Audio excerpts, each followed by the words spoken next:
How's it going, American truckers? Hope all of you are doing great, staying out of trouble and being safe out there on these roads. There's a lot of snow starting to work its way across the country. We're getting into December, so it's going to be getting colder. It looks like it's going to be a pretty wet winter this winter. Anyway, if you're new to the channel, like and subscribe, all that good stuff, man. I sure appreciate you. It helps the video get out there, and I really do appreciate that. Please leave a comment if you got something to say. I enjoy reading them, and I do read all the comments. Anyway, I'm going to talk about something here in this video that is, I think it's important. I don't think it's talked about much, and it is important. It's for the new guys, and girls that are going through these training academies, Stevens Transport, Swift Transportation, Ruan. There's a bunch of them. There's a bunch of them around the country. There's a few dozen of them anyway.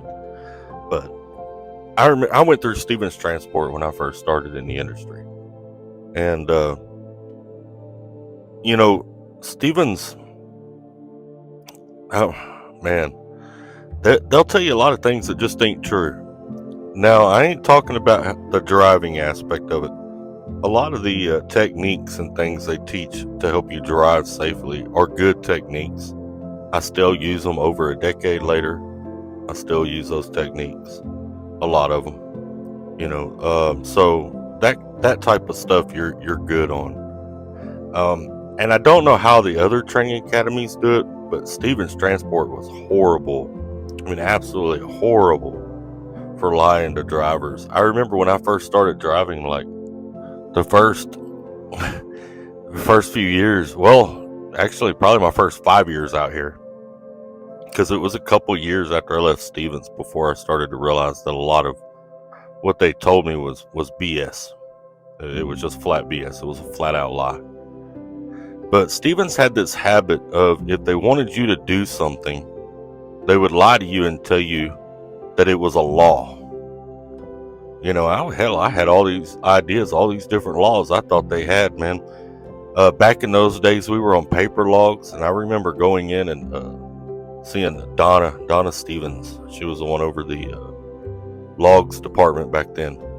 And her most favorite line to tell a driver was, if you don't do this and you get stopped, you may go to jail. You will go to jail.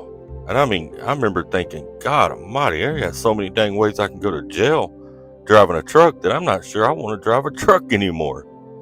A lot of it is BS. You might get a ticket, but you ain't going to jail. But Stevens had this habit of trying to manipulate you to where if they wanted you to do something, it was company policy. Instead of just telling you, hey, it's company policy that you don't do that, they would try to convince you, and it worked, because we had, I don't know how they're doing it now, but back then we had to come in every 90 days, and every 90 days we had to sit through a safety class, and every 90 days they would feed us this line of garbage and drill this stuff into us. And I wasn't a driver before that was my first exposure to the trucking industry. I came out of construction. I'd been working in the chemical refineries. I didn't know nothing about trucking. So I believed her, and a lot of us did. And I remember sometimes, like, you get around some of the drivers that have been out there, maybe you'd be in a truck stop or something. Back then, guys used to chill in the driver's lounge a lot. And I'd mention something that Steven said, well, you better do that. Don't do that, man. You wind up in jail. And guys would kind of look at you funny. And I was like, man, why do they look at me funny every time I say something like that? Well, I didn't do my research. I wasn't doing the research to see if what they were telling me was true. Figure they're the experts. They know what they're talking about. Just do the research. If they tell you you can or can't do something, look it up for yourself. That doesn't mean if they tell you not to do something and it's not a law, it still doesn't mean it's okay to do it. It just means it's their company policy. Okay? Don't go mentioning it to seasoned drivers because they're probably going to laugh at you. Don't get on a CB and spew that garbage because they're probably going to laugh at you. And a lot of these drivers out here that didn't come into the industry that way, they don't realize that these training academies do that. And I'm sure Stevens is not the only one. I'm sure they all do it. Stevens was bad about it. Me and a guy that I worked with there, we still talk about it this day when we talk on the phone. And we call it the Stevens mentality. Man, and I can tell when I'm like, if I pull up on a Stevens driver in a fuel island, I can take one look at him and tell right off the bat, this dude is 100% drinking the Kool-Aid and he is on it. That's what he believes to be fact. And I don't even waste my time, because that's what the company wants him to do. That's where he's working. That's what he needs to do. He'll learn that it's not a law and that he's not going to go to jail for whatever it is later. Stevens was stressful. They were a stressful company to work for. And I didn't even realize it until after I was gone. I spent 4 years there. I worked 1 year as a company driver, at least for 3. I was a trainer for 3. So, I was there for a while. I was there long enough to get one of their little gold pendants. But I knew something was wrong when I reached I think it was the 3-year mark, and they gave me a senior driver jacket. I was like, a senior driver after 3 years? That's crazy. But, yeah, that's Stevens.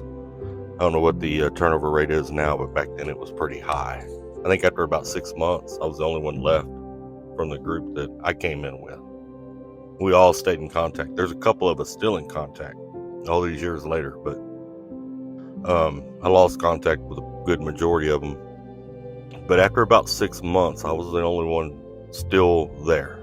I was still kicking it. A few of the guys left, went to TMC. Some of them left, went to Snyder. They moved on. Some of them got out of trucking altogether.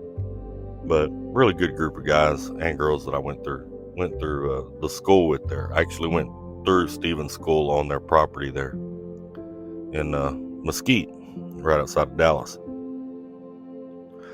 But I just kind of wanted to put a video out there to let y'all know, if you're going through that, if you're working for one of them companies, don't just take them at their word that something is that dire.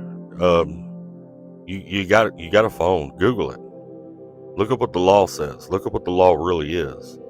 That don't mean take it back in there and argue with them about it, because if they're pushing it, it's because it's their policy. And they're pushing it because they know you're new and you may just believe it. And if you're scared of getting arrested, that'll, keep you from doing it more than breaking company policy, right?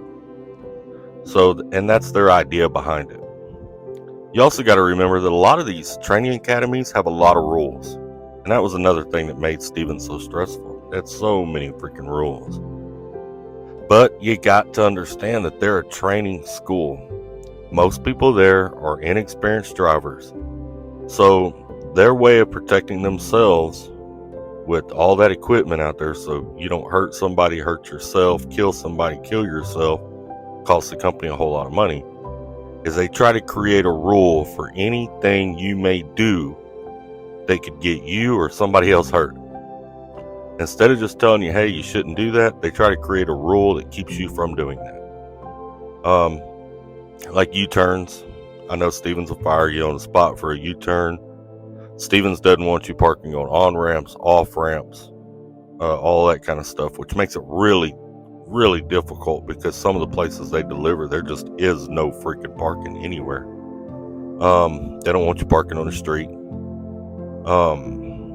They had a lot of rules, lots and lots of rules.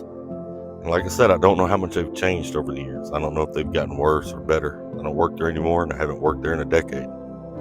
But I know back in the day, like if we ran after midnight, they wanted us to call in for a midnight safety talk. Basically, they just ask if you're awake, and tell you if you get tired to stop. Don't worry about it. They reschedule the load. All that kind of good wishy-washy stuff. But I mean, it is what it is. It's their company, and they can do whatever they want to do. You know.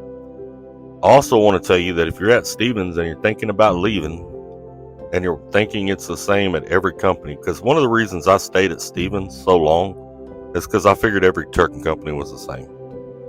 You know, I didn't figure it changed that much. There's a huge difference. There can, depending on where you go to work, there can be a huge difference. Now, if you go to work for another training academy, that's probably going to be about the same, you know, because I worked for U.S. Express at one time. They weren't quite as bad as Stevens, but they had their little quirks too. I worked at Celadon before the ownership at Celadon got arrested and the company was shut down. And Celadon wasn't as bad, but Celadon was a huge, like a multi-mega carrier. Celadon was huge. There was 12 or 13 companies that made up the Celadon group. So they had so many drivers that it was unreal. They couldn't micromanage them the way that Stevens could. I remember going in to meet my driver manager. It was a driver manager group. You had like 4 or 5 of them. And when I walked in, I was like sensory overload when I went into where all the driver managers were. It looked like a New York Stock Exchange floor. I don't know if any of y'all ever worked at Celadon. You know what I'm talking about. But it was this huge room with TV screens all over it, and probably 100 people in there, if not more. You know, I mean, it was huge. And then you had all these, like, they were little groups, made a little circle or square with the desk and stuff, and they were all groups. And I remember trying to find my group, you know, and I kept asking the different driver managers, man, I'm looking for this group or this person. Some of them, I mean, it was so big, some of them didn't even know. They're like, oh, I don't know them. But finally I ran into somebody and like, over there. And I had to walk another 50 feet. But anyway, I'm getting off topic here because ADD is getting a hold of me. You know, all I'm saying is some of you work in there may already know it's BS. You may have been around trucking and you know it's BS. And you know not to go repeating it so nobody laughs at you. You know what I'm saying? But if you don't know, all I'm saying is do some research. When I worked for Creek Carriers, I went through Wilmer, Texas, is the terminal I was out of. Y'all know Creek's got 12 or 13 terminals across the country. And there was a gentleman in there that did the road test and kind of helped out with orientation and stuff like that. But he saw on my, I guess on my application or whatever, that I had been at Stevens at one time. And Stevens being right down the road and him living in Dallas, he told me, he said, I applied over there one time. He said, I went through the interview process, went in and observed, you know, to see if I could do the job and all that. He said, I couldn't do it because I couldn't tell them drivers all the lies they were telling them drivers. And I just laughed because I knew exactly what he was talking about. You know, they'll tell you these stories, like when they do the winter workshops, summer workshops, they tell you these stories. Most of them are BS. Most of them ain't never happened. And if they did happen, they didn't happen the way they're telling that story. They did a lot of acting, you know, and you could tell they were acting if you've ever tried to talk to them after class. Because the way they were giving the class and the way they were after class, 2 totally different people. Because they were used to going in there 2 or 3 times a day or once a day. I think they were giving them classes twice a day. I can't remember.